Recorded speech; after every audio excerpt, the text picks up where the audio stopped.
اللہ الرحمن الرحیم لیقیم الصلاۃ، تاکہ وہ نماز قائم کریں۔ وہ اپنی بیوی اور شیر خوار بچے کو لقدق صحرا میں چھوڑ کر ان سے نظریں چراتے ہوئے نکل جاتے ہیں۔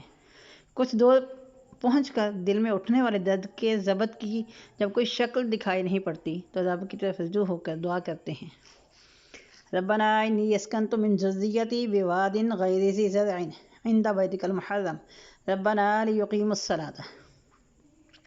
اے میرے اللہ، میں نے اپنی اولاد کو آپ کے گھر سے قریب اس وادی غیر ذی زرع میں آباد کر دیا ہے تاکہ وہ تیری اس زمین کو اپنی جبینوں سے آباد کریں۔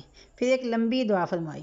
یہاں نقطہ یہ ہے کہ لیقیم الصلاۃ، تاکہ وہ یعنی میری اولاد نماز قائم کریں۔ حضرت ابراہیم کا یہ جملہ ہمیں جھنجھوڑتا ہے کہ آپ نے بچوں کی حفاظت کی دعا نہیں کی، نہ ہی ان کی خوشحال زندگی کی دعا کی، بلکہ یہی کہا، اللہ اپنی اولاد کو چھوڑے جا رہا ہوں تاکہ وہ تیری اس زمین پر تا قیامت سجدے قائم کر سکیں، جس سے نماز کی اہمیت اور قدر و قیمت سمجھ آتی ہے۔ ورنہ عام سطح پر زندگی گزارنے والوں کو ایسی خالی زمینیں دے کر چھوڑ دیا جائے تو لوگ پراپرٹی اور جائیداد بنانے کی خاطر پلاٹ پر رسیاں کھمبے گاڑ کر اپنا پلاٹ قبضے کرنے لگ جاتے ہیں۔ پھر بھی کوئی کار خیر ان کو سجھائی نہیں دے گا، لیکن گھرانہ ابراہیمی نے اللہ کا حق ادا کر دیا۔ ریتلی زمین پر اپنی پیشانیاں ایسی جھکائیں کہ اس کی برکت سے آج وہاں سروں کا سمندر دکھائی دیتا ہے۔